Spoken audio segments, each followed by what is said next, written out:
Bien.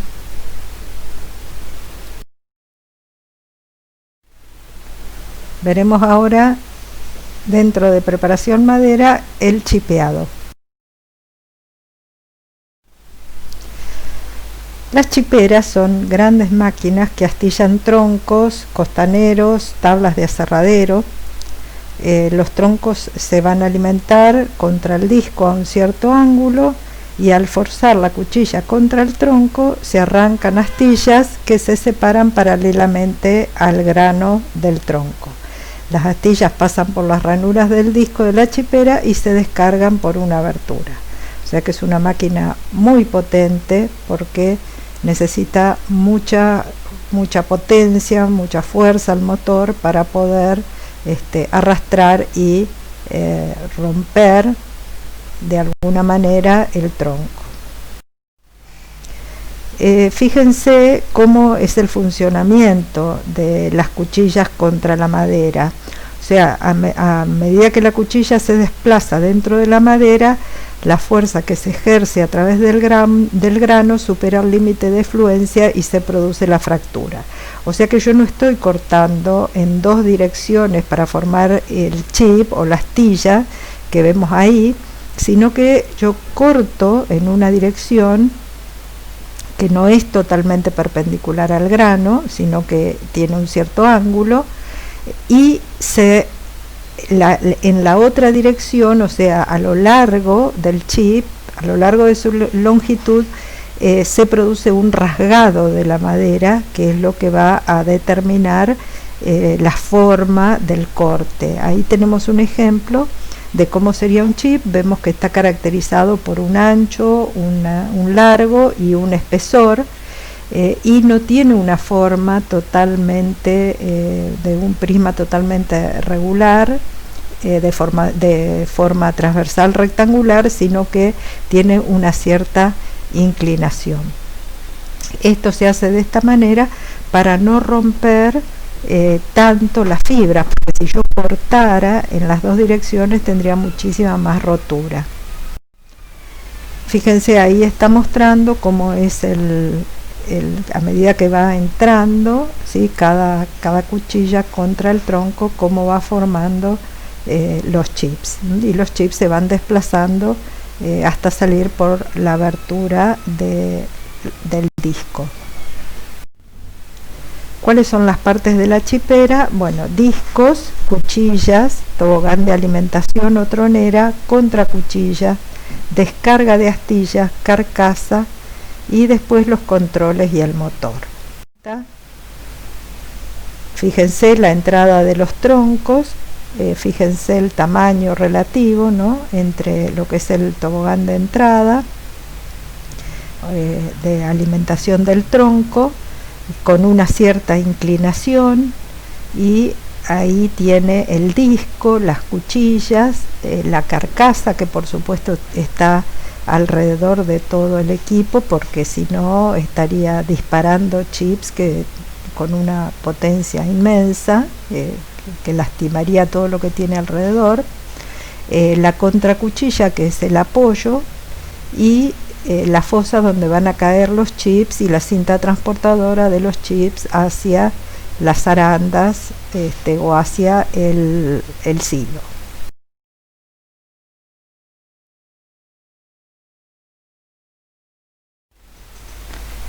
Bien, las cuchillas se fijan a un disco rotativo, que es un disco que puede estar vertical o inclinado, dependiendo las posiciones relativas de la entrada del tronco.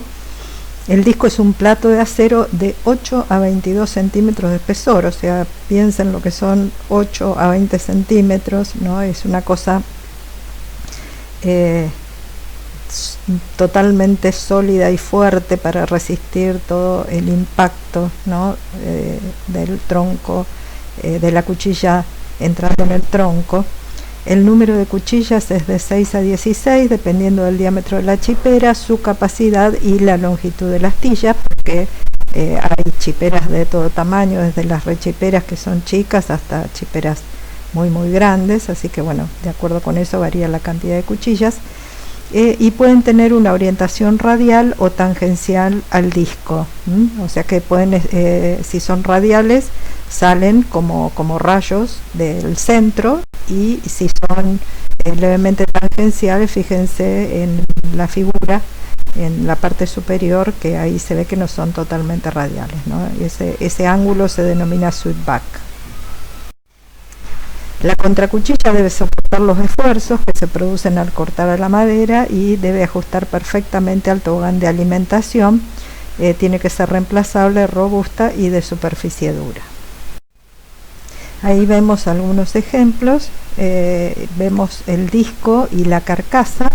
La carcasa es de acero soldada y se abre hidráulicamente para cambiar las cuchillas, porque imagínense que en el tamaño de esa chipera, por ejemplo, una persona no la puede mover, ¿no? Eso se abre automáticamente. Tenemos diferentes tipos de chipera de acuerdo con los sistemas de alimentación, que pueden ser por gravedad u horizontal, ¿no? Por gravedad es cuando el peso del tronco directamente es el que empuja al tronco contra el disco, ¿no? Y hay otros modelos que son horizontales. Y el sistema de descarga puede ser o lateral o por soplado, o sea, hacia arriba. Ahí vemos ejemplos de chiperas alimentadas por gravedad. Vemos que sirven para chipear madera dura y corta, sobre todo corta, troncos menores a 6 metros, porque tienen que estar orientados verticalmente, ¿no? Entonces, si son demasiado altos, es algo sumamente incómodo.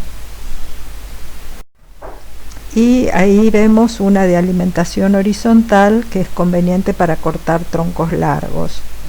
La boca horizontal grande en ángulo con el disco. Fíjense que como siempre tiene que haber un ángulo entre el tronco y el disco, en este caso de entrada horizontal lo que inclinamos es el disco. Entonces pueden tener una entrada adicional por gravedad si se quiere usar de las dos formas. Aquí se ve bien la chipera de alimentación horizontal, en este caso para cerraderos. Ven que son tablitas lo que están entrando y cómo son expulsados los chips hacia una cinta transportadora inferior. Después tenemos el tema de la descarga. En este caso es la chipera de descarga lateral. Fíjense que esta tiene alimentación por gravedad y tiene descarga la parte inferior, que mediante un tornillo sin fin lleva los chips hacia el depósito o el transporte que corresponda, o la zaranda. En el caso de las chiperas de descarga por soplado, se suelen usar cuando el espacio no permite descarga lateral, y en lo que tiene el disco son unas aletas que van soplando los chips a medida que van saliendo, y entonces son expulsados, ¿sí?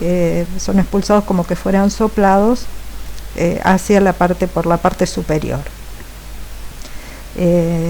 Entonces la carcasa tiene una cañería especial para el soplado.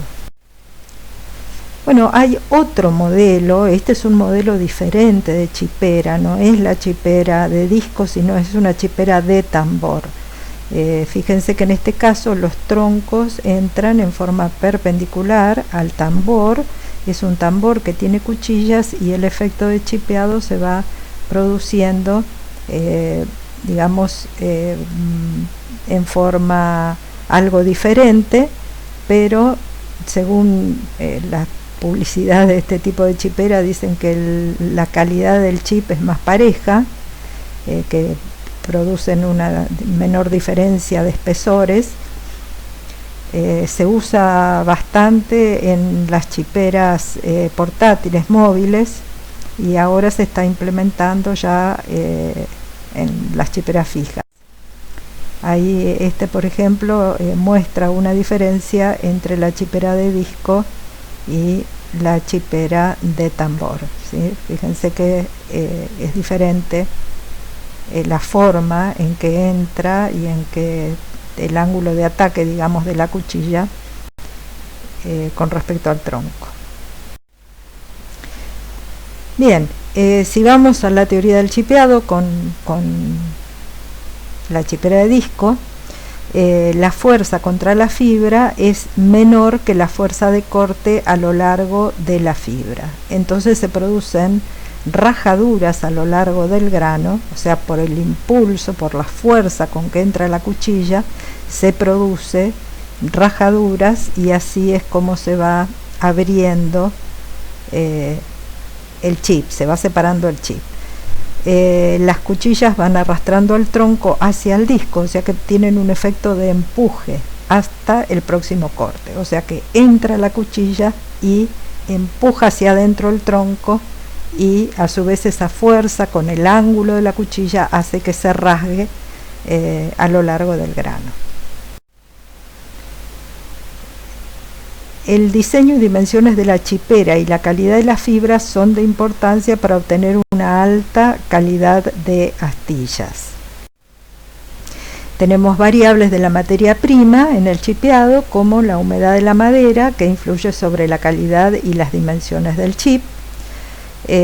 Por eso siempre decimos que tenemos que trabajar con madera lo más fresca posible. Por debajo de la humedad de saturación de fibras, que aproximadamente es 30% de peso húmedo, la demanda de potencia aumenta, la cantidad de finos aumenta y las astillas son más delgadas. O sea que con madera seca voy a tener mayor gasto y voy a tener mayor cantidad de finos. La resistencia de la madera también determina el espesor de la astilla de una cierta longitud, o sea que también si yo tengo una madera muy dura voy a tener una calidad de chip diferente. Bueno, ahí tenemos los ángulos de la chipera. Vemos que tengo distintos ángulos que se forman entre el ángulo de entrada de la alimentación y una perpendicular al eje de la madera, ¿no? Entonces entre el eje del tronco y la perpendicular al eje del tronco tenemos una serie de ángulos. Al primero le llamamos ángulo de alimentación, que es el ángulo que se forma entre la cuchilla y el eje del tronco. Después vamos a tener el ángulo al que le llamamos de Poulin, el ángulo de la cuchilla, el ángulo complementario, que es lambda, que es el que está entre el ángulo, entre el límite del ángulo de la cuchilla y los 90 grados. Y después tenemos lo que es C y U más abajo, si lo ven, que es la abertura de la cuchilla y la longitud proyectada de la cuchilla. Les cuento que hay dentro de los videos, hay un video sobre los ángulos de la chipera que explica cada uno de estos ángulos como para que puedan entenderlo bien. El ángulo de alimentación va a regular la forma de las astillas. Si el tronco estuviera perpendicular a la cuchilla, entonces ahí el ángulo sería, digamos, tendría un ángulo de 0 grado y el chip sería rectangular, y cuando es mayor a 0 grado es romboide. El ángulo de Poulin, que es el que se forma entre la superficie de la cuchilla adyacente a la vertical y el eje vertical, lo que me regula es el empuje del tronco. En general es de 2 a 4 grados. Si este ángulo es chico, disminuye la velocidad de empuje del tronco y disminuye la longitud de los chips. Y si es igual a 0 grado, desaparece el empuje, o sea que los troncos quedan rebotando contra el disco o rozando el disco, pero no son impulsados hacia adentro para que se pueda cortar el chip. Por eso el ángulo de Poulin es sumamente importante. Bueno, ahí tenemos algunos ejemplos de diferentes ángulos de Poulin. Si tengo un ángulo chico, tengo poco avance, chip corto. Si tengo el ángulo justo, avance adecuado y chip correcto. Y con ángulo grande, gran avance y chip largo. El ángulo complementario, que es el que les decía lambda, que está entre el final del ángulo beta y los 90 grados es el ángulo entre la superficie delantera de la cuchilla y la superficie transversal a la dirección de las fibras. Y lo que me va a regular es el espesor del chip. A mayor ángulo complementario, las astillas son más delgadas. Este es un rasgo de diseño de la chipera, o sea que esto no se puede modificar, sino que ya viene con el disco. En cuanto a las variables de operación, tenemos la longitud proyectada de la cuchilla, que me va a definir la longitud del chip, y la velocidad de corte, que está relacionada con la producción de finos. Bien, ahí tenemos que la longitud proyectada de la cuchilla es la distancia desde el borde de la cuchilla hasta el disco, que controla la longitud del chip. Pero eso, si lo proyectamos hacia la horizontal, es la U, esa que vemos ahí. La extensión de la punta de la cuchilla se ajusta para cambiar la longitud del chip, o sea que yo la puedo hacer sobresalir más o menos del disco. Por lo tanto, es una variable operacional. El cálculo teórico de la longitud de la astilla L va a ser L igual a U, que es la longitud proyectada de la cuchilla, sobre seno de epsilon. La velocidad de corte tiene gran influencia sobre la calidad de la astilla. Una baja velocidad de rotación del disco va a asegurar una producción mínima de finos, y entonces lo que requiere es mayor número de cuchillas. ¿Sí? O sea, tengo más cuchillas, pero tengo menos velocidad, y con eso voy a tener menos pérdida de madera. Bueno, hay algunos cálculos que se realizan con relación a la chipera, por ejemplo, lo que se llama razón de corte, que es el número de veces que las cuchillas actúan sobre la madera por unidad de tiempo, y la razón de corte es igual entonces a la RPM, o sea, revoluciones por minuto del disco por el número de cuchillas que tiene el disco. También lo que se calcula es la velocidad de corte, que va a ser el tiempo necesario para cortar 1 metro de madera, y que va a ser igual a la razón de corte por la longitud del chip. Bueno, fíjense, ahí hay un ejemplo del producto de la chipera, ¿no? Tenemos diferentes tamaños. Vemos que donde hay un nudo va a aparecer una cosa grande que no se terminó de cortar, un trozo de madera grande. Pues tenemos diferentes tamaños hasta llegar a los finos. Entonces, digamos, las 3 últimas categorías se consideran pin chips y finos, y van a ir a parar a la caldera de biomasa. Lo que son sobre tamaños estarían entre la primera y segunda categoría, que se van a rechipear, y después digamos la tercera y cuarta, dependiendo del tamaño de la abertura de la zaranda, puede ir a parar a el digestor.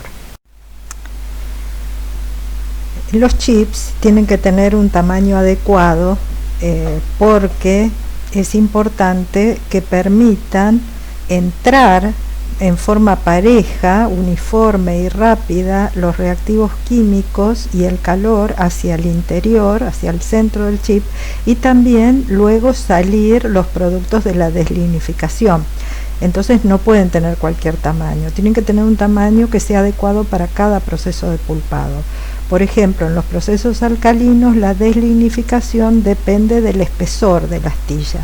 ¿Por qué? Porque la entrada del licor, en el caso de los licores alcalinos, se realiza principalmente por difusión, ¿sí? La entrada y la salida es por difusión a través de las paredes de las fibras. En el caso de los licores ácidos al sulfito, por ejemplo, no tienen posibilidad de penetrar, de difundir, entonces entran solamente por los lúmenes, van a circular por los lúmenes y los vasos. Entonces, ¿cuál es otro inconveniente que se va a producir si tamaño de la astilla no es adecuado. Bueno, primero que lo que son pin chips o muy delgadas, astillas muy delgadas, se van a sobrecocinar y se van a perder en el circuito de recuperación. ¿Qué quiere decir esto? Que se van a disolver directamente muchos compuestos y por lo tanto no se va a aprovechar como fibra. Y si tiene mayor espesor el chip, no se va a cocinar lo suficiente porque no va a llegar al interior y va a terminar en el circuito de rechazos o incocidos. Por otra parte, si tenemos diferentes tamaños de astillas, también es perjudicial porque unas van a estar sobrecocidas y las otras van a terminar como incocidas. Entonces es importante que las astillas sean de un tamaño adecuado y parejo. Bien, estábamos diciendo entonces que necesitamos tener una buena clasificación de chips para que sean lo más parejo posible, y también dijimos que en determinados tipos de pulpado como el Kraft es sumamente importante el espesor, mientras que otro tipo de pulpado como pulpados al sulfito ácido importa más la longitud del chip porque van a entrar solo por los extremos, ¿sí? Entrar el licor y salir los productos de la reacción. Entonces se utilizan lo que se llaman zarandas, que son tamices, para hacer una clasificación y separar las diferentes fracciones. Esto que vemos acá es una zaranda de laboratorio que tiene muchas etapas, muchos tamices diferentes, ¿sí? Acá vemos que, por ejemplo, la primera, que tiene grandes orificios, va a separar los sobretamaños en longitud. La segunda, que es de ranuras, va a separar los sobretamaños en espesor. La tercera va a separar, va a retener los aceptados, y luego ya las dos últimas son para pin chips y para finos. En una clasificación dijimos que vamos a tener diferentes tipos de sobretamaños y finos. Por ejemplo, sobretamaños en longitud van a producir problemas de manipulación, mientras que los sobretamaños en espesor, como ya dijimos, problemas de impregnación. Los pin chips van a producir problemas en la circulación del licor porque pueden atascar, digamos, pasar de largo por los filtros y atascar las bombas, y los finos van a producir suciedad, pérdida de rendimiento y disminución de las resistencias. Un chipeado típico de coníferas puede producir aproximadamente 85% de aceptados, 4% de sobretamaños en espesor y 2% de sobretamaños en longitud, o sea que hay un 6% que va a volver a rechipearse, y lo que es pérdida van a ser ese 7% de pin chips y 2% de finos, que va a ser pérdida para la cocción, pero va a ir a la generación de energía. Entonces, ahí tenemos lo que sería una distribución de tamaños, y vemos cómo tenemos una gran dispersión antes de la clasificación del tamizado de las zarandas, y luego de pasar por las zarandas sí va a tener una distribución mucho más estrecha, con menos dispersión alrededor del tamaño adecuado, el tamaño que estamos buscando.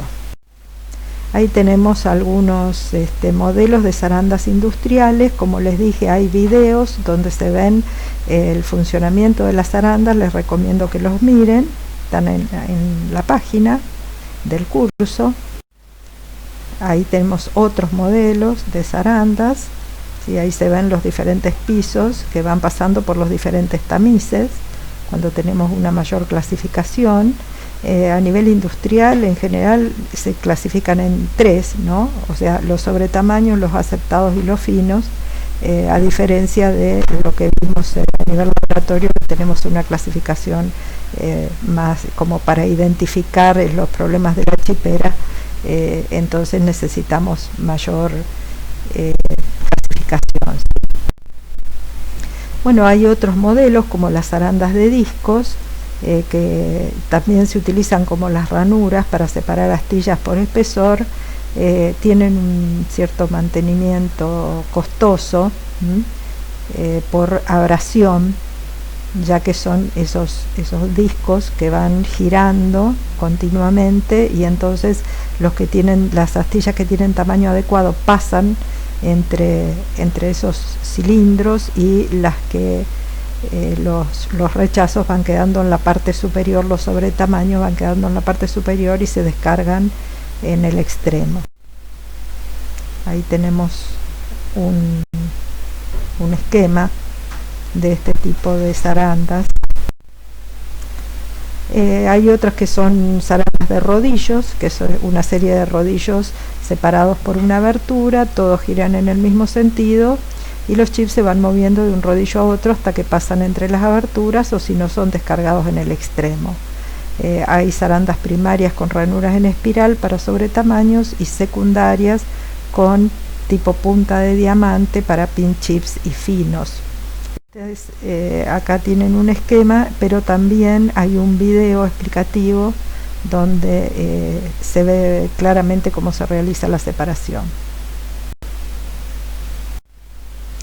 Bien, las rechiperas son como las chiperas grandes, pero mucho más chicas, porque solamente sirven para reducir el tamaño de los sobretamaños, ¿no? Entonces tienen cuchillas radiales y son de menor, son más chicas que las otras.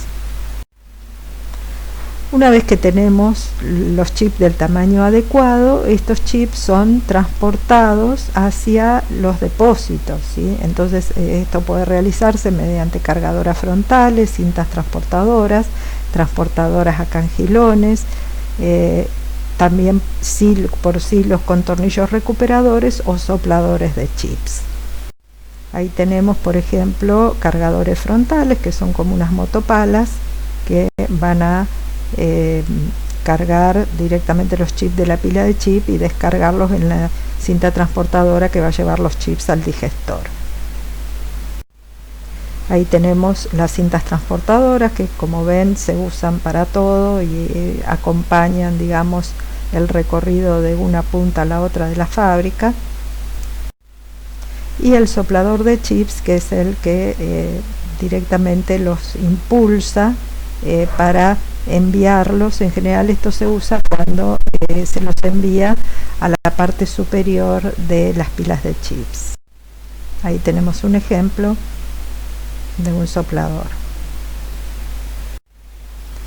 Los tornillos recuperadores o reclaimers están en la base siempre, ya sea del silo o de la pila, y como ven lo que hace es extraer son tornillos sin fin que producen el movimiento de las astillas y extraen siempre la parte inferior, que serían las que tienen mayor antigüedad, de tal forma de que no queden chips demasiado viejos, sino que siempre va bajando la pila y se va renovando.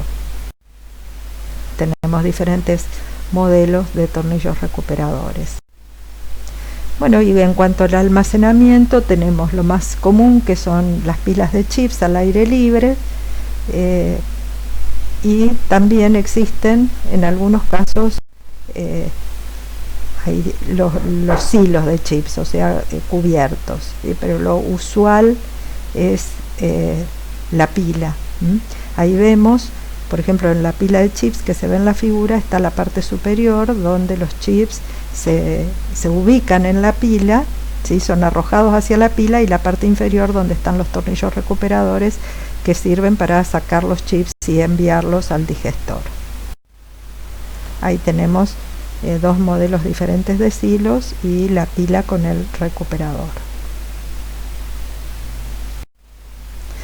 Una cuestión muy importante es el tiempo de almacenamiento de los chips. ¿Por qué es importante? Bueno, porque se produce un fenómeno, ¿sí?, de compactación en la pila, que si uno lo deja demasiado tiempo, esa compactación, junto con el deterioro que se produce en los chips debido a la proliferación de microorganismos, puede llegar a producir incendios autogenerados, ¿sí? Entonces vemos en este gráfico la temperatura, que está en grados Fahrenheit, en abscisas, y en ordenadas vemos los meses, y vemos que en el primer mes ya hay bacterias y hongos, y cómo se va también aumentando, cómo va aumentando la temperatura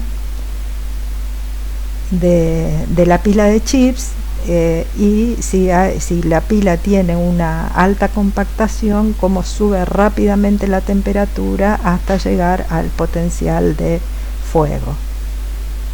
Por eso es que hay que tratar de utilizar los chips, digamos, hasta no tener las pilas más de 2 meses, ¿sí? O un mes, si queremos evitar la compactación.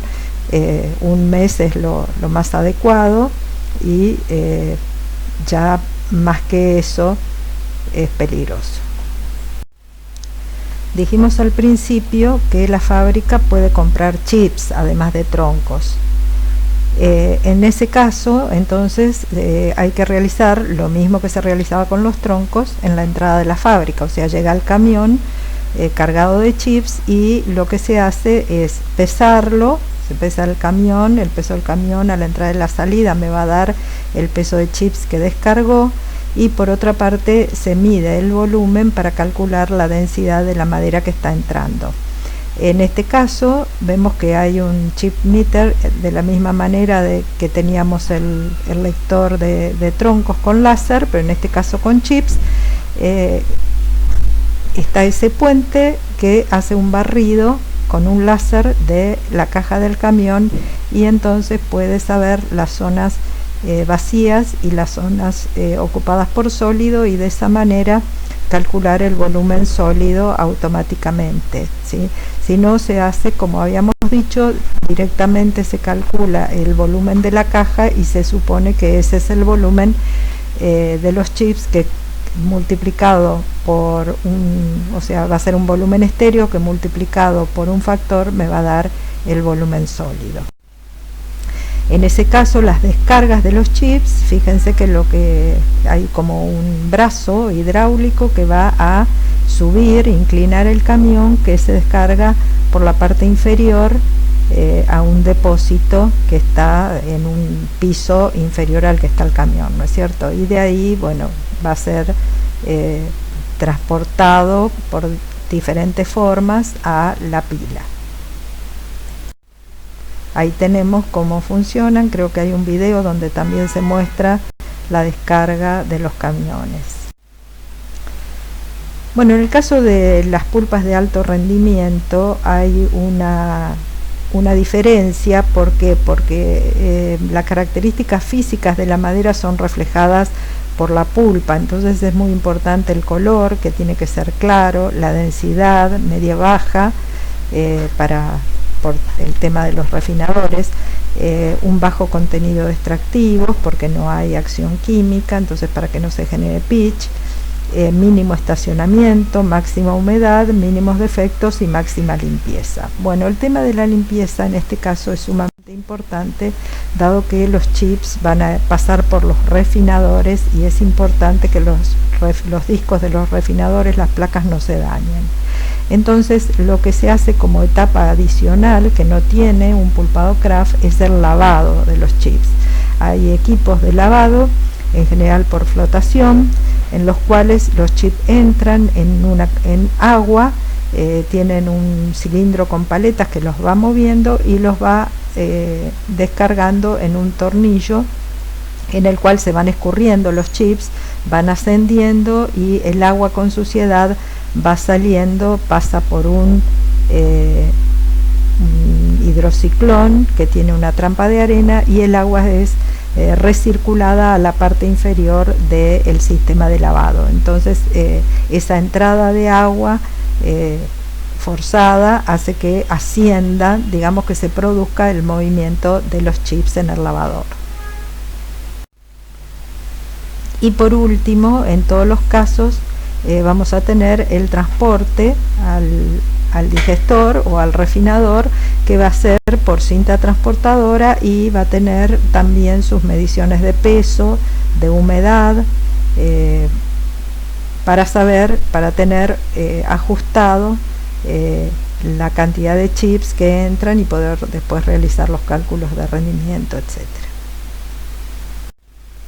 Ahí tenemos el control vemos que a medida que avanzan vamos a tener estas medidas que les decía de humedad. Hay un sensor de humedad, hay un detector de metales con imanes también, electroimanes que suelen captar todo lo metálico. Eso, sobre todo en las pulpas de alto rendimiento, es importantísimo por el tema de los refinadores.